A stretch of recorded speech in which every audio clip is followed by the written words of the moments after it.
Se ka se cholesterol kra dey ni cholesterol. Cholesterol ye sradie bi a ewo umogya mu. Obrebru na se oliver eye saa cholesterol yi bi.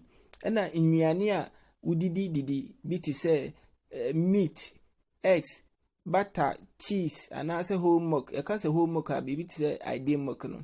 Saa nnuane nyina ye nnuane a udi ko owidi no ma ede saa cholesterol yi eba owidi mu. Cholesterol ye srade bi a ehu enhia ema body no.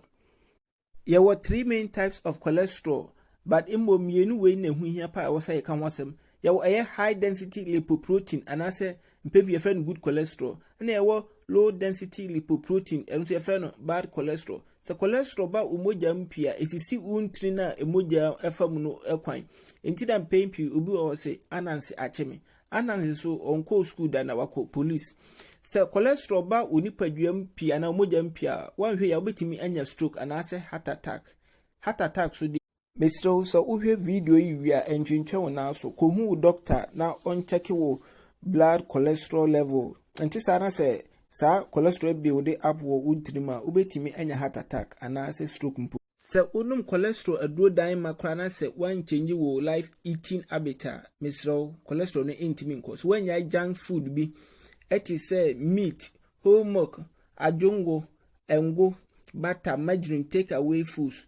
Commercially baked products like biscuits, pies, buns, pastries, soft drinks, BT say Mirinda, Pepsi, Coca-Cola, any essential drinks be above Ghana, na ice cream, cheese, donut, cakes, hydrogenated oil, fried food, Mr. Cholesterol, the intimate call. Sign you anyway, the course of Yankupon body no see any adwabane mfa na haban na ensa yade na ne die ade na yede junk food ni chemicals say ye wedi ni ye body yemfa adru ensa cholesterol na mmom yede ennuane pa bi ti say varieties of fruit and vegetables yede whole grain bi ti say brown rice aburo bankunum fufuo abetie wheat bread oat pasta Yeka pasta ti se macaroni no akukọ ye kakra enkura si akukọ do mo se no fish beans nut yeka nut bi se atadwemok nkatie no bisa